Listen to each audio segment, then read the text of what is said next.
ازيكم حبايبي؟ عاملين ايه؟ وحشتوني.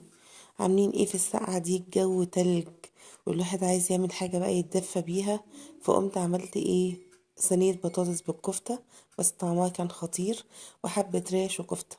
تمام، تعالوا نشوف عملنا الكلام ده مع بعض ازاي.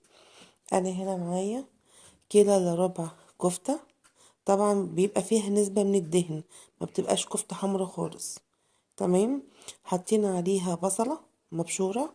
حطينا عليها 3 معالق كبار بقدونس مبشورين. حطينا 3 فصوص توم مفرومين برضو. تمام. هنحط بقى التوابل بتاعتنا. هنحط ملح، فلفل، جوز الطيب، كبابة صيني. تمام. وقرفة. ده اساسي في التتبيلة بتاعتنا. تمام كده.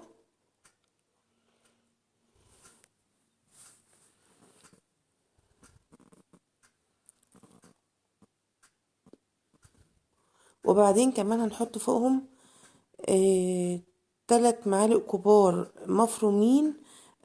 انا كنت غاسله الرز وطحنته في قلب الكبه. تمام. هما 3 معالق كبار رز مطحون. بس لازم يكون منقوع عشان يستوي بسرعه في قلب الكفته، لو حطيناه ناشف مش هيستوي. تمام. وحطيت برضو 3 أو 4 معالق كبار برغل او فريك زي ما بيتقال عندكم يعني. الاتنين مفيش فرق ما بينهم. خلاص.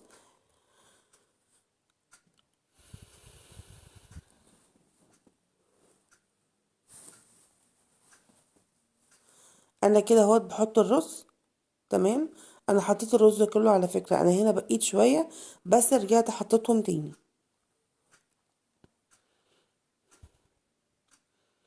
وهحط دلوقتي كمان الفريك.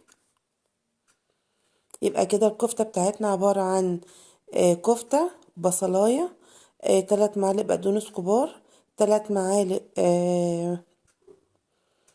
رز مطحون، 4 معالق برغل، ملح، فلفل، جوز الطيب، كبابة صيني، قرفة، 3 فصوص توم مفرومين. هنقلب بقى ده كله ببعضه ونركنها شوية تتبل. تمام. تشرب من التتبيلة اللي احنا عملناها دي. طبعا هي اللحمة كل ما بيقعد عليها التتبيلة والبصل بالتوابل بتاعتها، كل طبعا ما بتدي تيست جميل. وبتدي يعني طعم احلى للكفتة. بس ندعكها كويس بحيث ان كل الكفتة تشرب التتبيلة اللي احنا عاملاها بالشكل ده كده. تمام.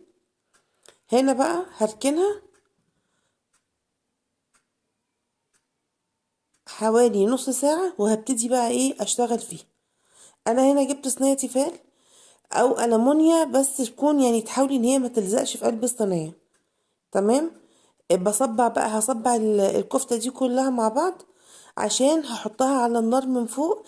اديها وش بس يا دوبك إيه تغير لونها يعني من كل حتة فيه.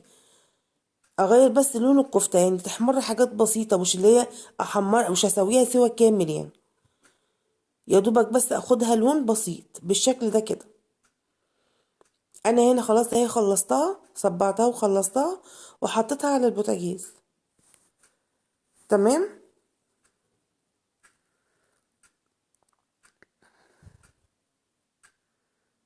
هبتدي هبتدي اقلب فيها بالشكل ده. هي يا دوبك بس خدت لون بسيط، مش هنسويها.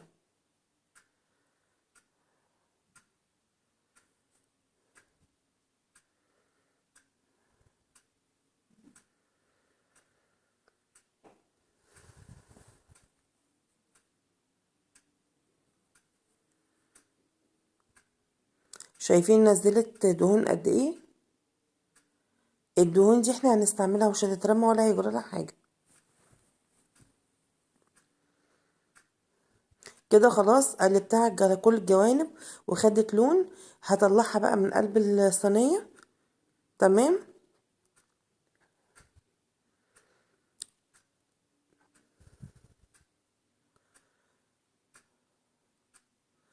وبعد كده بقى هحضر حوالي معلقة توم كبيرة بالشكل ده كده، وهروح جاية منزلاها في قلب السمنة اللي هي نزلت من الكفتة، مش هنحط دهون تانية. يا دوبك هقلبها وتدي لون ذهبي فاتح، يعني مش عايزاها تبقى حمرا التومة تحمر او تتحرق مننا، يا دوبك اللون يبقى ذهبي فاتح خالص. تمام. وهنزل عليها بكيس طماطم، يعني بعصير طماطم. الطماطم اللي انا مستعملاها هنا كانت نص كيلو.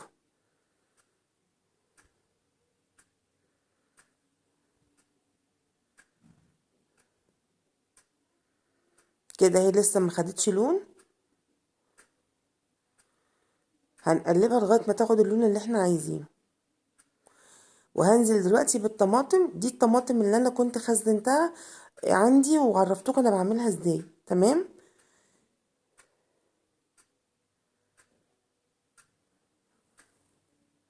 هنقلبها على طول في التومه عشان التومه ما تتحرقش مننا من الجوانب.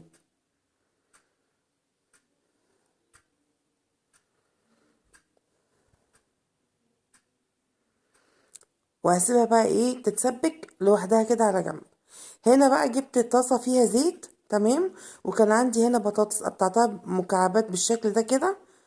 تمام. وهاخدها يا دوبك بس اديها لون، مش هسويها، لان هي هتتحط في الصينية، مش هتستوي. يا دوبك خدت لون بسيط وطلعتها من الصينية من الزيت. هنا بقى هجيب الحوض اللي هيدخل الايه الفرن، حطيت فيه البطاطس اللي احنا حمرناها. تمام. والكفتة اللي احنا حمرناها برضو هنحطها ايه فوقها. وهجيب الصلصة. طبعا الصلصة الاول هتتبل. هنحط لها ملح وفلفل اسمر فقط لا غير، مش اكتر من كده.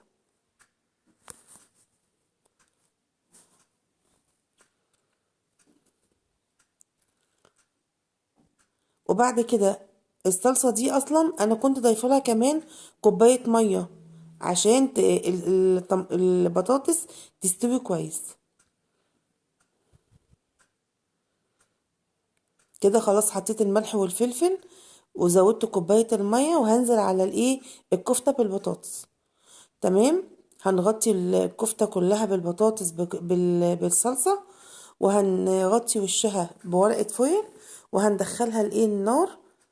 هنا بقى انا حطيت يعني كحاجة للزواق، قطعت طماطماية 4/4 بالشكل ده كده.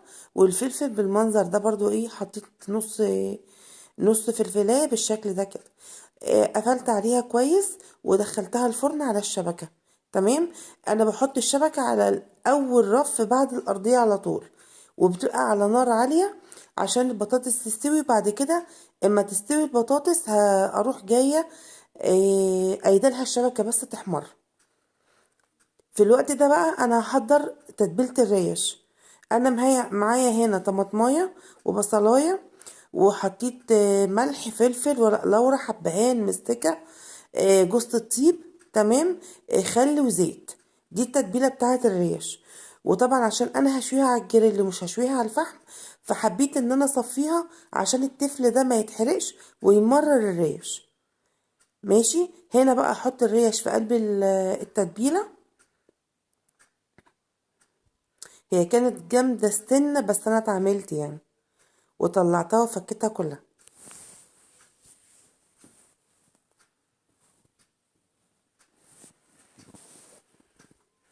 هنا بقى هغرقها كلها بالتتبيلة، احاول اسقي الريشة من كل التتبيلة اللي محطوطة. تمام. وهنقلبها شمال ويمين عشان ايه تشرب من التتبيلة كويس. هنا انا ركنت الريش شوية، وكان في كفتة تانية هتتشوي. الكفتة دي انا تبلتها ازاي؟ عبارة عن بصلة ملح فلفل جوز الطيب قرفة كباب صيني. ده اللي انا عملته. لو انت حابة تحطي بهار كفتة بيدي طعم حلو برضو. في نفس الوقت بقى انا كده حطيت الكفتة على الجريل اشويها. تمام. وعلى بال ما تتشوي حطيت هعمل رز بالشعرية جنب الاكل ده. حطيت شعرية هحمرها. تمام. وايه بايدي برضو في الكفتة بقلب فيها، يعني ايدي في الحاجتين شغالة. هنا الكفتة بدأت تغير اللون اهي، وقلبتها، وطبعا كده خلاص الشعرية جاهزة قدامنا واحمرت. تمام. هجيب بقى الرز وانزل على الشعرية واشوح الرز بالشعرية، يعني دقيقتين تلاتة كده، وانزل بعد كده بالمية. في ناس على فكرة بتعمل الرز الابيض بالشعرية ده بشوربة، يعني انا اعرف ناس بدل ما بيحطوا مية بيحطوا شوربة.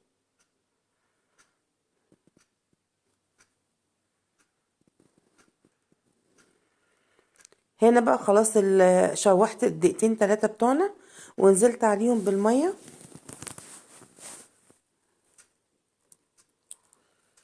والكفتة هنا خلاص اتحمرت. تمام.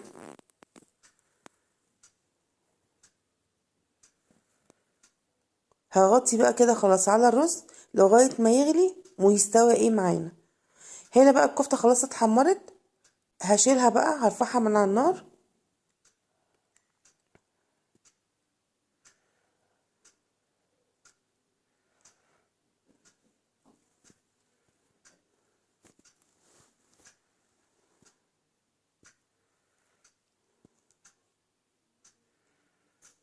تمام. وطبعا همسح بقى الجريل ده عشان الدهون اللي نزلت منه دي ما تمررش الريش. مسحته بمنديل ورق، وهنزل بقى عليه ايه بالريش. طبعا الريش دي قعدت في التتبيلة نص ساعة، ساعة الا ربع، بس كانت مستوية وطعمها كان خرافة.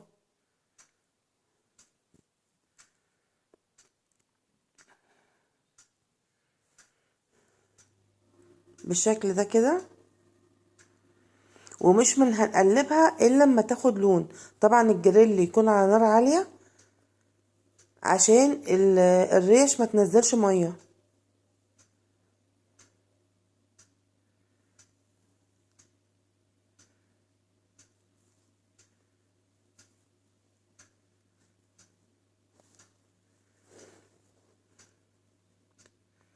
هنسيبها بقى كده ايه حوالي 5 6 دقايق على اول وش، لغاية ما اللحمة تبتدي تاخد لون. تمام. وفي نفس الوقت مش عايزين نقلبها بسرعة عشان ما تنزلش المية اللي ايه اللي جواها.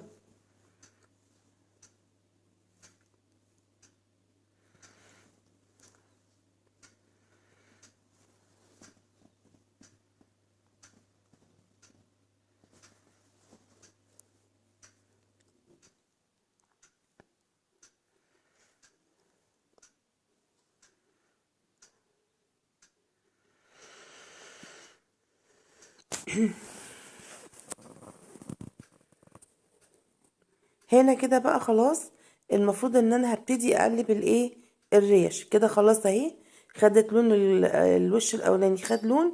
هبتدي ان انا اقلب الريش، واللي احس ان هي ما خدتش لون بسيبها زي ما هي، ما بقلبهاش. والرز هنا بدأ يغلي. تمام. في المرحلة دي بقى هوطي على الرز لغاية ما يشرب ايه ميته.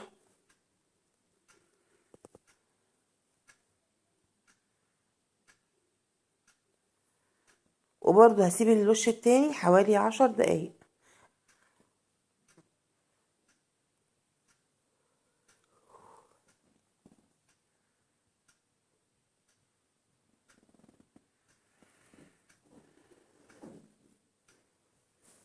ايدي طبعا في الريش، الحاجة اللي احمرت بقلبها، وبقلب برجع تاني اقلبها على الوش التاني. يعني هي الريش بالظبط خدت سوا على على الجرل لربع ساعة بالظبط او 10 دقايق، ما زادتش عن كده. كل شوية بقلب على كل اتجاه، اخليها على كل اتجاه دقيقتين تلاتة واقلب، اخليها على كل اتجاه دقيقتين تلاتة واقلب. تمام. لغاية ما خلصتها خالص.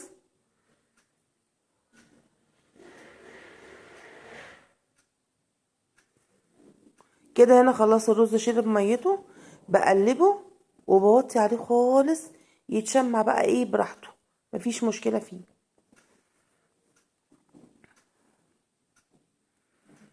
وكده خلاص الريش جهزت واستوت. تمام. هبتدي بقى اطلعها على جنب كده لوحدها.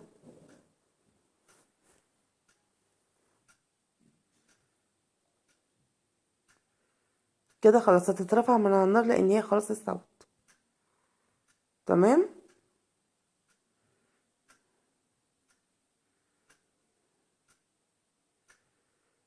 وهنزل بقى بالجزء الباقي من الريش اكمل سواها.